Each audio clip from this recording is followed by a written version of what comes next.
میں بات بتا دیا.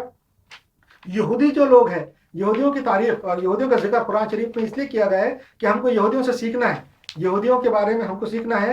حضور صلی اللہ علیہ وسلم نے اور قرآن شریف کے اندر جو یہودیوں کا ذکر آیا ہے وہ اسی لیے آیا ہے کہ ہم کو یہودیوں سے سیکھنا ہے. یہودی بھی پہلے قوم تھے جس کو اللہ تعالیٰ نے چنا تھا، دنیا کا معلم بنایا تھا، دنیا کا استاد بنا کے چنا تھا، مگر انہوں نے بھی وہ استاد کا حق ادا نہیں کیا تو ان پہ اللہ کا غضب آیا. ویسا اس کے بعد ہم کو چنا اللہ تعالیٰ نے، دنیا کا استاد اور معلم بنایا، ہم بھی اس کا حق ادا نہیں کیے، اس لیے ہم پہ بھی اللہ کا عذاب آیا. اور مگر یہودیوں نے ایک کام یہ کیا تھا کہ اپنے دین کی برتری، اپنی کتابوں کی برتری، اپنے اطراف، اپنے جتنے غیر مسلم تھے ان کے ماننے والے، ان کو بتا دیا تھا کہ ہمارا دین برتر ہے. اور جتنے بھی غیر یہودی تھے سب مانتے تھے کہ یہودیوں کا دین برتر ہے، یہودیوں کا مذہب برتر ہے اور یہودیوں کا خدا برتر ہے، یہ مانتے تھے. مگر ہم یہ نہیں کر پائے. ہم جو ہے پوری دنیا میں 1200 سال حکومت کی ہم نے، مگر ہم نے یہ ثابت نہیں کر سکے وہ لوگوں میں کہ ہمارا دین برتر ہے. اور یہ بھی ایک ہو گیا. اور اللہ کا غضب ہم پہ اس لیے آیا کہ ہم نے جو ہے 1200 سال گما دیے.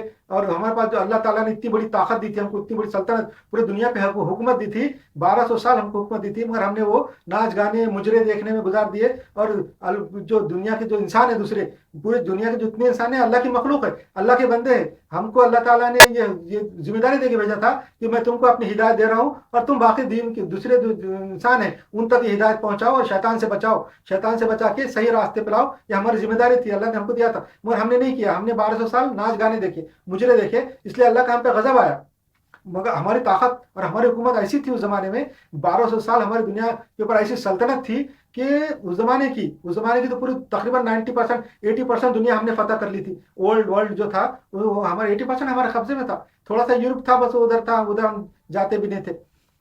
وہاں یورپ کے بھی بہت سارے علاقے ہم نے فتح کر لیے تھے. اسپین فتح کر لیا تھا، وہ تھوڑا سا رہ گیا تھا، اسکینڈینیویا ادھر نہیں پہنچے. تو ہماری حکومت ایسی تھی پوری دنیا میں کہ ہم اگر خالی حکم کرتے تو زمانے میں ہم کو کچھ کرنے کی ضرورت نہیں تھی. تو لڑائی جھگڑا، جنگ جدل، خون خرابہ کرنے کی ضرورت نہیں تھی. خالی ایک حکم نکالتے تھے کہ کل سے سب مسلمان ہو جاؤ، تو سب لوگ دوسرے دن ٹوپیاں پہن کے مسجد میں آ جاتے تھے اور اسلام قبول کر لیتے تھے. تو یہ بات ہم نے نہیں کی اور ہم نے جو ہے نا وقت گمایا، اس لیے اللہ کا ہم پہ غضب آیا. اور اللہ تعالیٰ جو ہے، اللہ تعالیٰ نے بھی ہم کو بہت بڑی حکومت دی تھی، بہت پاور دیا تھا، اور آج ہم کو ذلیل کر کے اس لیے کر دیا. اور ہمارے جو دشمنان اسلام ہیں ان کو عروج دے دیا. وہ پوری دنیا میں غالب ہیں، سائنس ٹیکنالوجی میں آگے ہیں اور بہت دماغ سے اچھی تھیریاں نکال رہے ہیں، بہت حساب دماغ چلا رہے ہیں. تو اس کی وجہ بھی یہ ہے کہ کل کو قیامت کے دن یہ نہ بول سکے باقی دوسرے انسان کہ ہم کو دماغ نہیں تھا اس لیے ہم نے تیرے کو نہیں پہچانے. اللہ کو ایسا نہیں بول سکتے وہ کہ ہمارے پاس زیادہ دماغ نہیں تھا اس لیے نہیں. اللہ بولے گا دیکھو تمہارے پاس اتنا دماغ تھا، تم نے ایسی ایسی تھیریاں نکالی، ایسی مشینری نکالی، کمپیوٹر نکالے اور آرٹیفیشل انٹیلیجنس نکالے، سب چیز نکالے، تمہارے پاس تو بہت دماغ تھا. تم یہ حجت کے لیے اللہ تعالیٰ نے ان کو دیا. اور شیطان کے لیے بھی یہ موقع نہیں دیا. اگر ہمارے پاس حکومت ہوتی، عروج ہوتا، ہم پوری دنیا پہ آج غالب ہوتے تو کیا ہوتا، باقی پوری دنیا کے لوگ جو ہے اسلام قبول کر لیتے یہ سوچ کے کہ ہمارا دین صحیح ہے، ہمارا اللہ صحیح ہے، ہم صحیح راستے پہ ہے اور اس لیے ہم غالب ہیں، یہ سمجھ کے پورے دنیا کے لوگ اسلام قبول کر لیتے تھے اور سب مسلمان ہو جاتے تھے. تو ایسے میں شیطان یہ بولتا تھا کہ تو شیطان نے تو اللہ سے وقت لیا ہے، ٹائم مانگ کے لیا ہے، وعدہ لیا ہوا ہے کہ دیکھو شیطان بولتا تھا کل قیامت کے دن کہ تو نے مسلمانوں کو غالب رکھا، عروج دیا اور رکھا، اس لیے سارے لوگ جو ہے وہ ان کی عروج دے کے اسلام قبول کر لیا، میرے بہکاوے میں نہیں آئے، میرے کو فری اینڈ فیئر موقع نہیں ملا. اس لیے بھی اللہ تعالیٰ نے ہم کو جو ہے نا نیچے ڈال کے غیروں کو عروج دے دیا اور شیطان کو فری اینڈ فیئر موقع دیا کہ اب مسلمان بھی عروج میں نہیں ہے. اب دین جو قبول کریں گا اپنے عقل سے، دماغ سے اور لاجک دیکھ کے، دنیا کے اللہ تعالیٰ کی آیات ہے، اللہ تعالیٰ کی نشانیاں دیکھ کے قبول کریں گا، طاقت اور یہ دیکھ کے نہیں قبول کریں گا. اور شیطان کو بھی یہ بولنے کا موقع نہیں ہے، باقی لوگوں کو بھی بولنے کا موقع نہیں ہے. اور ہم کو ایسا کرنا چاہیے کہ یہ جو بتانا چاہیے کہ اپنے کردار سے دین پیش کرنا چاہیے. اب ہمارے پاس وہ طاقت نہیں رہی پہلے جیسی، حکم نکال کے ہم لوگوں کو اب دین کی طرف نہیں لا سکتے. اپنے کردار اچھا کر کے، اپنا معاشرہ، اپنی سوسائٹی اچھا کر کے جو ہے نا دین قائم کرنا چاہیے. اور دوسرے یہ بات بتا رہا تھا میں کہ اب ہماری مثال کیسی ہے، ہماری مثال ایسی ہے جیسا ایک بیمار آدمی. ہم جب پاورفل تھے، ہماری جب حکومت تھی پوری دنیا میں، تو ہماری تو اتنے پاور تھا کہ پورے دنیا کے لوگ متی تھے، ہمارے فرما بردار تھے. ہم ایک حکم نکالتے تھے کہ کل سے مسلمان ہو جاؤ تو سارے لوگ ٹوپی پہن کے آ جاتے تھے مسجد میں اور سارے پورے لوگ مسلمان ہو جاتے. ایسی ہماری ہیبت اور ایسی حکومت تھی. مگر 1200 سال ہم نے مجرے دیکھ کے گما دیے. ہماری مثال جو دے رہا ہوں میں، ایک مثال ایک انسان کی تھی. جیسے ایک صحت مند انسان ہے، اس کو تھوڑا سا بخار آ جاتا، تھوڑا سا بخار آ گیا، گرمی محسوس ہونے لگی، تو اس نے اگر تھوڑا سا آرام کر لیا، تھوڑا سا پرہیز کر لیا، ٹھنڈا پانی نہیں پیا اور تھوڑا ریسٹ کر لیا تو بخار اچھا ہو جاتا. ایک بار نیند مار کے اٹھ گیا، اچھا ہو جاتا، کوئی گولی دوا کھانے کی ضرورت نہیں پڑتی.